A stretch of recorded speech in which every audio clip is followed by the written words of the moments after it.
As of the Mythical Island expansion, there are a number of Pokemon cards which have multiple versions with different attributes. I thought it might be fun to look at each pair and think about which version is stronger or overall more useful. I'll be putting the early card on the left and a more recent card on the right, and I'll be going in order of type. First up is Exeggcute. Both versions only have 50 HP, which is unfortunate. Apex Exeggcute has a 20 damage attack, while Island Exeggcute can use an attached energy to generate a grass energy on itself for free. Both of these are viable. If you're using Apex Exeggutor or Exeggutor EX, you only need a single energy, so the extra energy generated by the right Exeggcute is just going to help you with retreating, which does have some value, but of course attacking has some value too, so you could go either way. However, if you're using Island Exeggutor, that thing is very energy hungry, and I would personally use the Exeggcute on the right. One amusing thing is that the Island Exeggcute can take any energy and always attaches a grass energy to itself, which means you can use it to set up Apex Exeggutor or Exeggutor EX when using it on a non-grass deck. Exeggutor EX is a good card, so this is actually somewhat viable. As for the Exeggutors, they have radically different functions, so it's hard to weigh them against each other.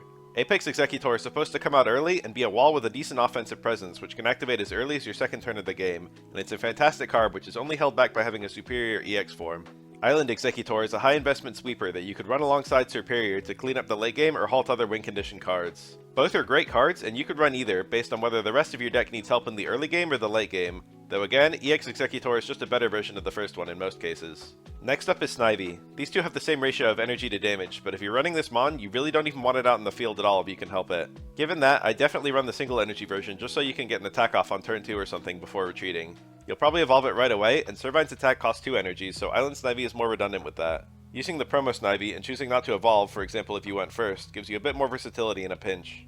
Ponyta is a pretty interesting case. Apex Ponyta does a constant 20, while Island Ponyta flips between 10 and 40. Island Ponyta technically has the higher average damage, not to mention 40 has a much better chance of hitting a kill threshold on a basic that's weak to fire, so it has more potential to get you a huge lead in the early game. I personally prefer Island Ponyta, but ultimately it's just a question of consistency. Rapidash is another instance of an early game versus middle game card. Both get powered up by Blaine and both do 40 damage minimum, but Island Rapidash can hit 100 with a good flip, which is 130 with Blaine. The damage output of Island Rapidash is insane, and it's not like 2 energies is particularly expensive, so to me Island Rapidash is a clear winner. But there are some things that only Apex Rapidash can do, with its power to hit 70 damage for 1 energy on turn 3 if you drew both Rapidash and Blaine. That can kill lots of Pokemon before they ever get a chance to evolve, which is insanely disruptive and can win some games on the spot.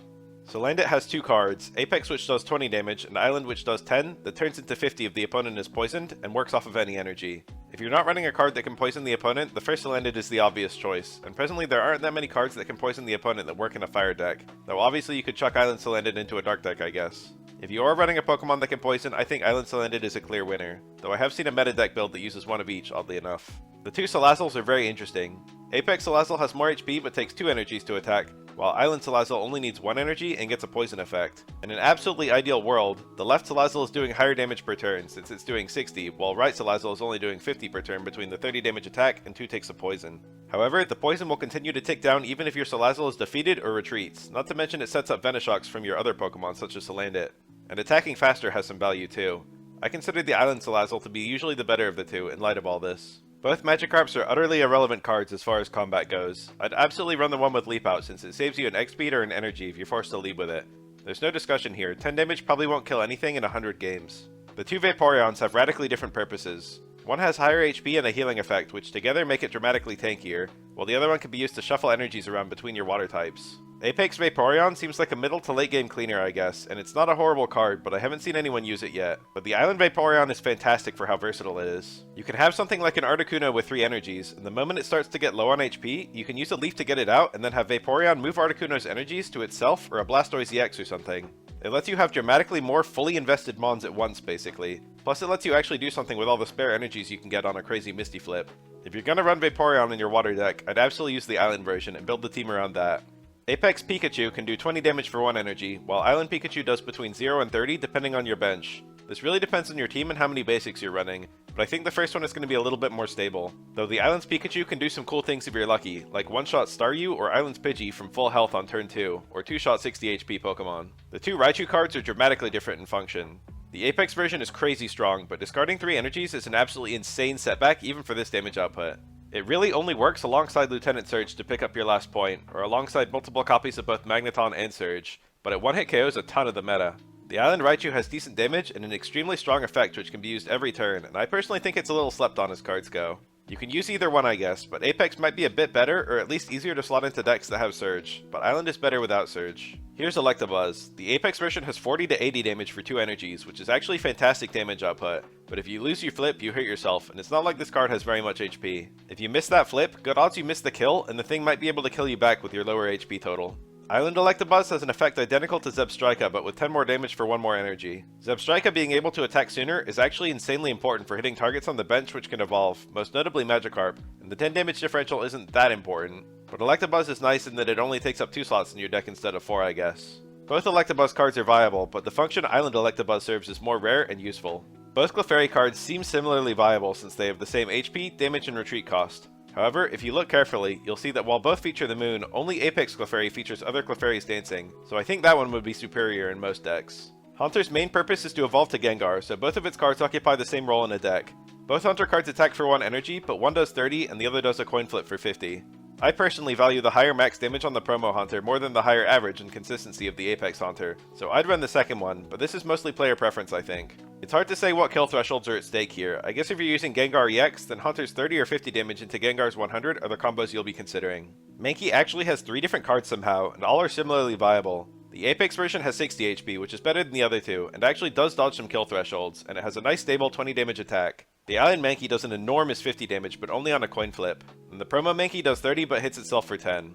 If you're using Apex Primeape, which is powered up by taking any damage, the promo Mankey is attractive for its ability to hurt itself without the opponent's cooperation, though you do risk dying before you can evolve I suppose. If you're using the Island Primeape, you can use any of them, but I personally like the Focus Fist one because I only flip heads. The 2 Primapes are both pretty interesting cards. Apex Primeape has an absurd 100 damage per turn for 2 energies, but only if it's wounded, which can be good or not depending on your opponent's deck.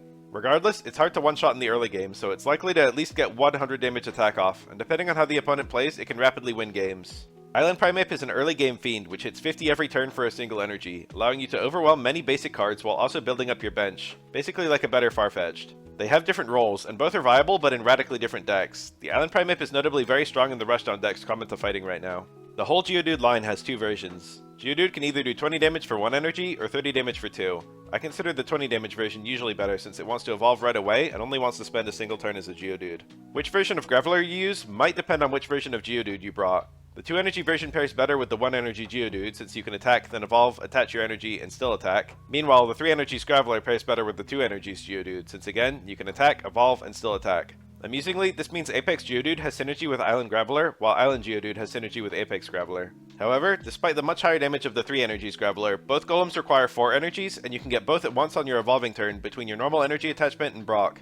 As such, I actually think the 2 energies Island Graveler is the superior version in most cases. The 2 Golems are both high HP, late game, energy hungry win cons. Apex Golem hits an impressive 150, which secures a lot of really good kill thresholds like Mewtwo EX or anything 160 with Giovanni. However, you're doing massive damage to yourself, which really opens you up to being revenge killed, especially since you easily could have taken damage as a Geodude or Graveler on the way up. Island Golem still has pretty good damage, but has an amazing effect of lowering damage against it by 30, which is huge for its longevity. Island Golem seems much better to me despite its lower damage output, simply because the beneficial attack effect is so much better than the detrimental one. The only duplicate dark species is the Koffing line. One Koffing can attack while the other puts a Koffing from your deck into your hand. Amusingly, Island specifies a random Koffing, but you can only have 2 Koffing in your deck, so it's always just going to be the other one.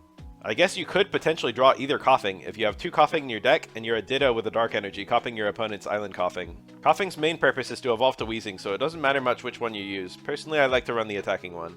The 2 Weezings are radically different. They have the same HP and retreat, but one can be used to spread poison while the other can stall with smokescreen flips. Both have amazing synergy with Koga, which can be used to refresh their health and get them off the active spot. But Apex Weezing has much better synergy with other cards such as Venoshock Scolipede, and the poison effect is generally more consistently useful. Also, the lower attack cost on Apex Weezing is good since you have to discard all energy on it when you Koga it off the field. Both Weezings are 2 of the most obnoxious cards in the game right now, but the Apex version definitely provides more synergy and thus has more potential. The 2 Pidgey cards are very similar. The Apex Pidgey has 60 HP but a very unimpressive 10 damage, while Island Pidgey only has 50 HP but 20 damage. I've used both extensively in my 3 different Pidgeot decks, and I personally prefer the 20 damage version, though I have gotten one-shot on occasion by attacks Apex Pidgey would have lived, for example Zebstrika or Joltik.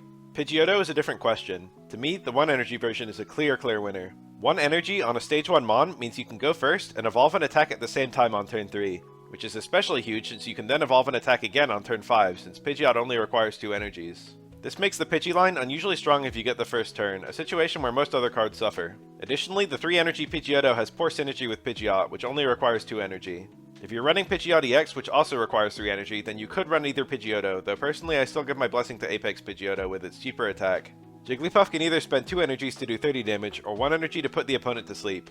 I think the 1 energy version is nice, since it helps you get Wigglytuff or Wiggly EX up more reliably. The lower HP on the Sing version is unfortunate, especially because it needs 3 energies as Wigglytuff EX, and the 2 energy version is more useful I guess if you're going to spend a turn building it on the bench. So I guess it ultimately comes down to your deck composition, but personally I prefer Promo Jiggly. Which is better of the 2 Tauros is not even a question to me. Apex Tauros gets 50 damage for 2 energy, which is not especially impressive, and most types can do that in some other way without having to resort to colorless mons. The Island Tauros does 40 for 3 energy, but it becomes 120 against EX Pokemon. This is absolutely huge because it lets you kill Pikachu EX from full health, or Celebi, Mew, or Starmie with a Giovanni. Even against the higher HP EX cards like Mewtwo or Charizard, you can get a huge hit off to set up a kill with something else. And of course colorless means you can slot it into any deck. I think this is one of the most slept on cards in the game right now. And finally, we have Eevee. There's actually 3 different Eevee cards. Apex Eevee does 20 damage for 1 energy, Island Eevee flips until you get tails and does 20 damage times the number of heads, and Promo Eevee lowers the opponent's damage by 20. I guess Promo Eevee is the one that can evolve the most reliably, but that's not usually an issue for any of them 99% of the time. If it's me, I'm absolutely running Island Eevee with its infinite damage potential. There are tons of games where you're lost on paper, but you've got like a 1 in 8 or 1 in 16 chance of completely turning it around with Island Eevee, compared to Apex Eevee, which would give 0% chance of a comeback. Plus, you can get early kills if you hit something hard before it can evolve in the early game. The disruptive effects of continuous steps are just too good to ignore, even if the average damage is lower than Apex Eevee. Oh, that's all of them. These are just my opinions, so feel free to offer up your own if you think I'm underrating or overrating something. I'll make a follow-up video like this when they have more duplicate species in the next expansions.